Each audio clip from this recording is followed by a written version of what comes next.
I'm the very last speaker, so I'll take the liberty to use the podium, and I'll take the greater liberty of taking an entirely different approach. I will do the approach of the canonical narrative. I see the grave abuse of discretion test as changing attitudes toward the test, as the setting for a clash between two giant theories of the Constitution. The first, which was articulated by Tina Gabin and Harry Raul, is called the counter-majoritarian theory. It romanticizes the power of the courts. It romanticizes the role of judges as the seat of sobriety, as the seat of rationality. The other extreme is what we call popular constitutionalism. It affirms that the people own the Constitution. We, the people, wrote it. We, the people, will say what it is. We will not leave that interpretation to the power of an elite, a secular priesthood called the Supreme Court. However, we have actually a schizoid attitude toward these two theories. And in fact, Tina Gabin's presentation captures it very well. If we like the counter-majoritarian theory, the court's exercise of grave abuse of discretion powers will be called judicial activism. And we applaud the court whenever it exercises its powers. It will order the cleaning up of Manila Bay. It will order the cancellation of timber license agreements. It will order the cancellation of the Manila Hotel sale in the name of nationalism. We love it. We call it judicial activism. And then if we don't like it, we call it judicialized governance. Or in the dissenting opinion, we call it government by judiciary. So notice, we have competing ideas about one and the same thing. But you know, the attitude here is not really unique to this episode, which is the impeachment. And I won't touch on the impeachment.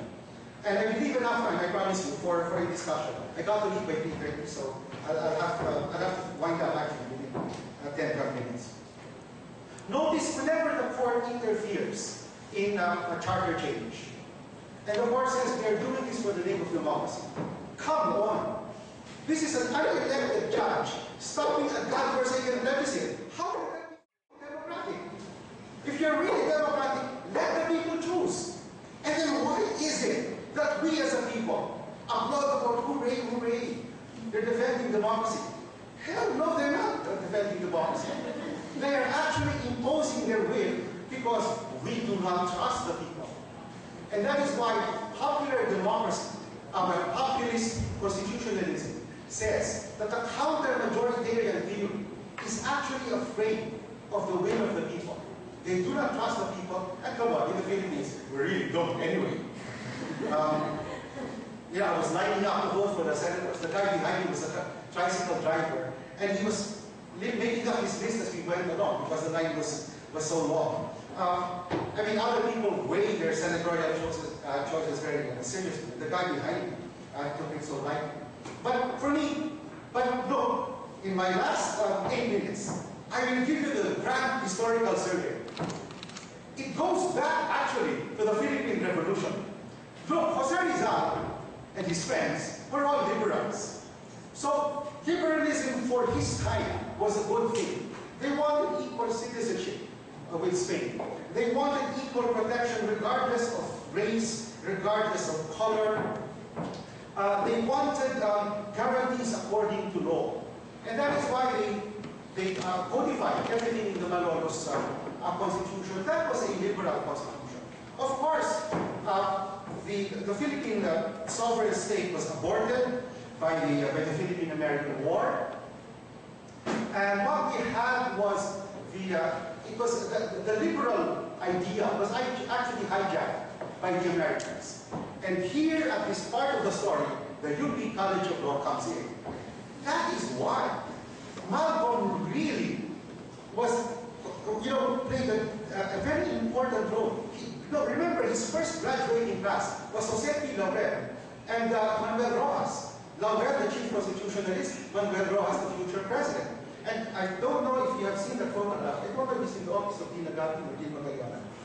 The little brown boys seated beside the great white father, they had all their legs crossed in just the same angle. And all the wearing white white suits. And law was the embodiment of the legalistic idea. And the bar exam was actually the guarantor of the meritocratic dream. That's why people don't care if the questions are stupid, the answers are dumb. So long as there is no cheating, it's okay. The theory is that anyone in this society, rich or poor, if he works hard enough, studies hard enough, competes on a level playing field, can make it. That is the liberal dream. And that dream was maintained all the way through the war, through independence, and the first crisis came by the late 1950s. I did the lecture for the retirement, for the lecture series in the retirement of the leader. And I said that that was a generation of law students who first developed a social conscience. And I realized that was the generation of Di Magallona and Di Legazpi. That is the birth of legal realism in the Philippines. All of a sudden, people were saying, and this was the time of, remember the slogan of Ramon Magsaysay, "Then you have less in life, you have more in law." So napapansin na nila that, liberal legality guarantees democracy. We know anyway that only the rich can win. Equality before the courts, yeah, that's right, but we know anyway you have to pay your lawyers. In other words, you can guarantee equality as much as you want in the law, but we know the deficiencies of liberalism. And that was the generation which started getting restless. And then by the 1960s, the slogan was different. They who have less in life should have more in life, not simply in law. And it was then hijacked by Joe Masison. Well, of course, by the leftists, including Di Magallona. And notice, the assault on liberalism, on bourgeois liberalism, was not from within. It was from outside.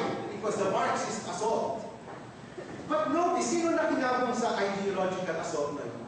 Who reaped the benefits of all those 2 decades of delegitimizing liberalism? And I call it liberal legality, the idea of the rule of law. It was Ferdinand Edwin Marcos, class 39 of the UP College of Law. He proclaimed martial law. He said, I'm going to reform society. I'm going to go after the oligarchs. I will restore equality to this country. And that is why, in fact, during the first years of martial law, I was there in high school, he was welcomed. And I was an activist here, I was with the Collegian. Nobody wanted to listen to our anti-Marcos ranting.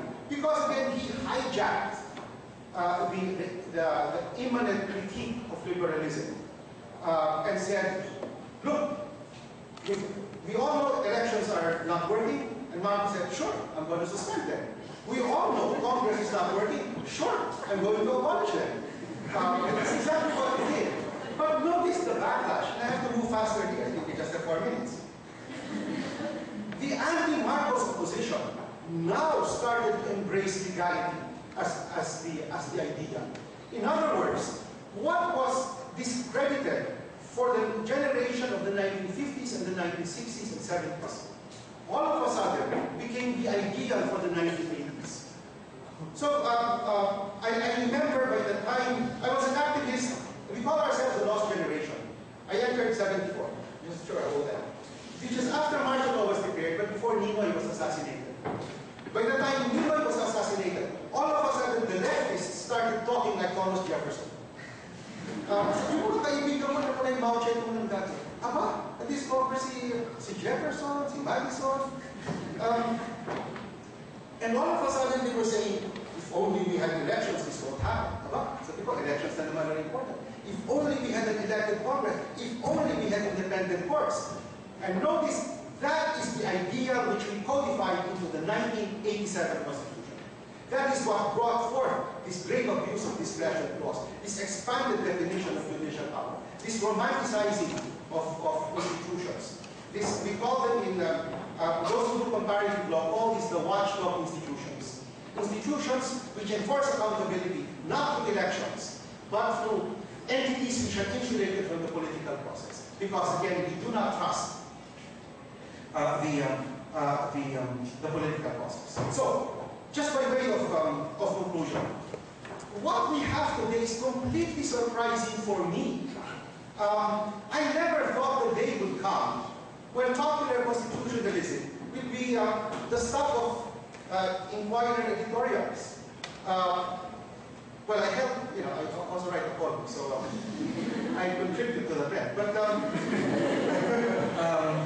my point is, when Laila de Lima defied the Supreme Court order and the watchlist order, well, my theory was, yeah, sure, that's the Constitution functioning. The court appeals for legitimacy before the public. The president appeals. Let's see who wins.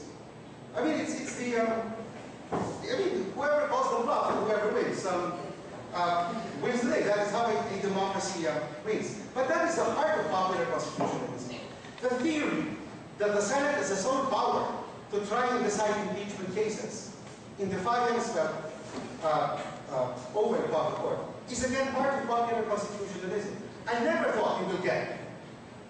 I never get to this point of the decline of counter-majoritarianism and the rise of popular constitutionalism. I take it to be that all these theories are actually born out of unique historical episodes. Counter-majoritarianism rose as part of the civil rights movement. If you remember Forrest Gump, the movie where Forrest Gump was lining up for his first day in college, and there was and Governor George Wallace was blocking the entrance of this black girl, and the National Guard had to accompany her going to attend her college classes. They needed counter-majoritarianism to enforce that. Meaning, if you ask the people, they are all bigots, and they will block off all colored people. Come to think of it, it will be Filipinos. Counter-majoritarianism says, if you go by a vote, sure, you can block off the discriminated groups. But because of counter-majoritarianism, we have a constitution which rises above popular biases, and we can enforce them. And that was the historical episode which gave a boost to this theory.